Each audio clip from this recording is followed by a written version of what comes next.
Alright, so Ragefire Chasm with a warrior tank. Messing over my gear here, you can see that I've only got greens and whites, standard quest rewards, and a few blacksmithing patterns I made myself, so nothing that a beginner tank can't have. As far as talents, I got 2 points in Blood and Thunder, 2 points in Toughness. I'll explain the significance behind those later. Alright, here we are zoning in. Go over here and grab the quests. Very basic quests, just kill stuff in the way, loot a few items from them. Nothing really complicated. So it looks like we got an in progress group here. Otherwise, there'd be some mobs around here, some trogs, elementals. I could go ahead and switch my party UI over to the raid frames. I like them better, even for parties. I think they give better information, power bars, class colors. Mainly, I like the class colors. Be able to see what I'm working with the rest of my group's utility. And power bars is important, so you can keep an eye on your healer's mana. Okay, so it looks like they cleared up to the first boss here already. Flint, just a big trog. You notice there that I just charged. I started out in battle stance, so I could charge for initial rage. Really sucks going into a fight with no rage as a warrior, because you gotta build some ramp of time. Now I charged in, went straight into the defensive stance after rending, then thunderclapped to spread the bleed dot to everybody in the vicinity. Very important for warrior AoE tanking. That's what the Blood and Thunder talent is for. Don't worry about the speed here. I'm playing this video at 2 times speed just to get through it quicker. You're not really missing too much mechanic-wise in a dungeon this low level. But yes, so Blood and Thunder, basic warrior talent. It spreads your rend dot to everybody its effects. Very important for low level warrior tanking, or any level actually. It's your basic AoE tanking talent. You can see here that I'm chain pulling. Again, this is mostly to conserve. This is mostly for rage management. If you're a low-level warrior tank, you can't charge in defensive stance. That's a talent that you'll get later on. But unfortunately, that means that you're going to go into combat without rage a lot of the time, unless you chain pull like this. In which case, you'll have your rage left over from the previous set of mobs that you were fighting. It's a good tactic if your healer is keeping up. So if you're going to want to do this, you're going to need to keep an eye on your healer's mana. Make sure they're not falling too far behind you. Because if you do, you can die very easily doing this. It's more convenient for your rage to keep chain pulling like this.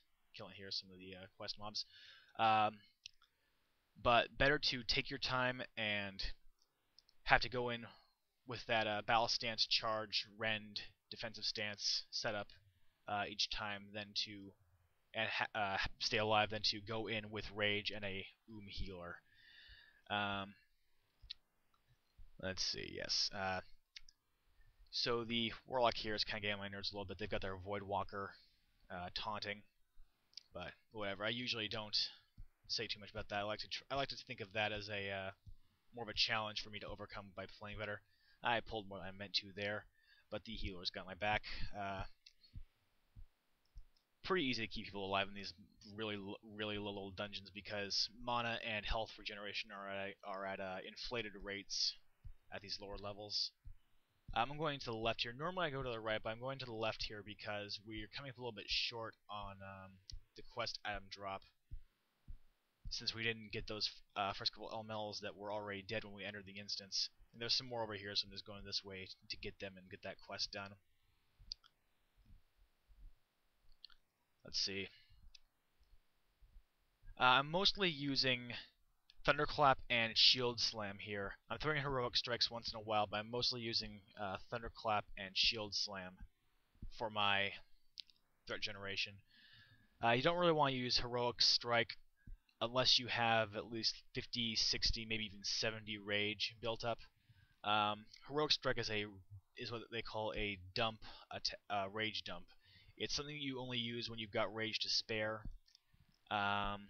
because you've got other abilities that are more important that you want to make sure that you have rage for on time.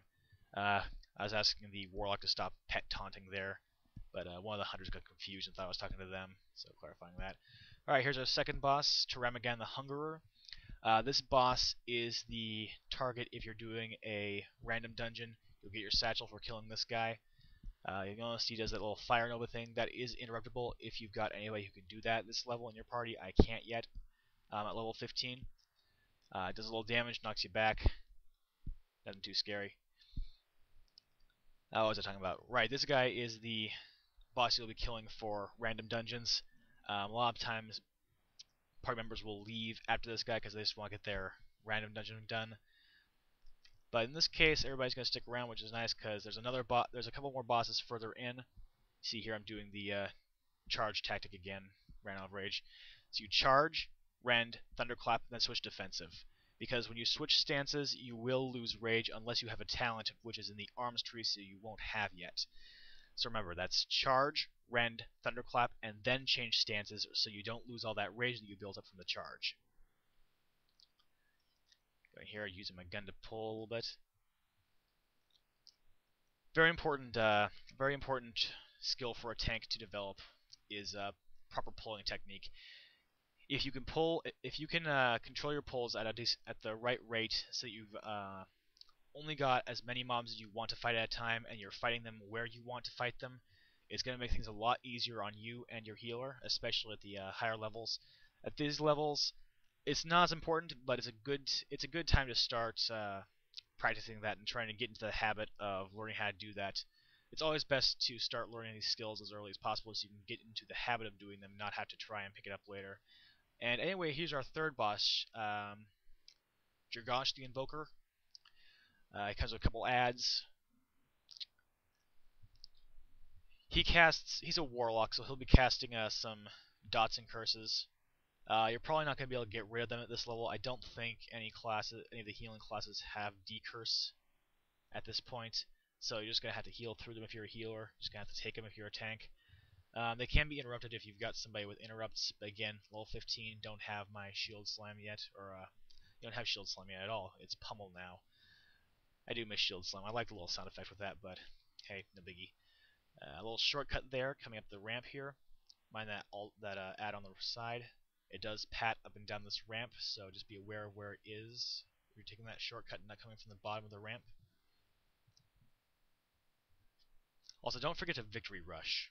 Victory Rush, wonderful, wonderful ability for a warrior tank if you can use it a lot. Since it doesn't require any rage, it's basically a free attack, just takes up a global cooldown. And it gets you health back, that's the most important thing, so it takes a little pressure off your healer there.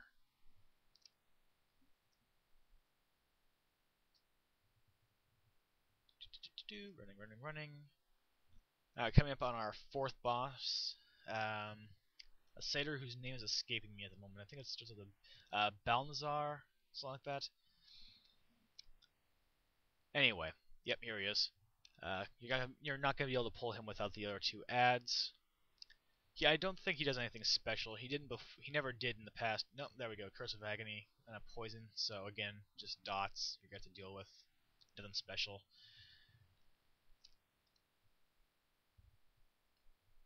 Not really much to say right here.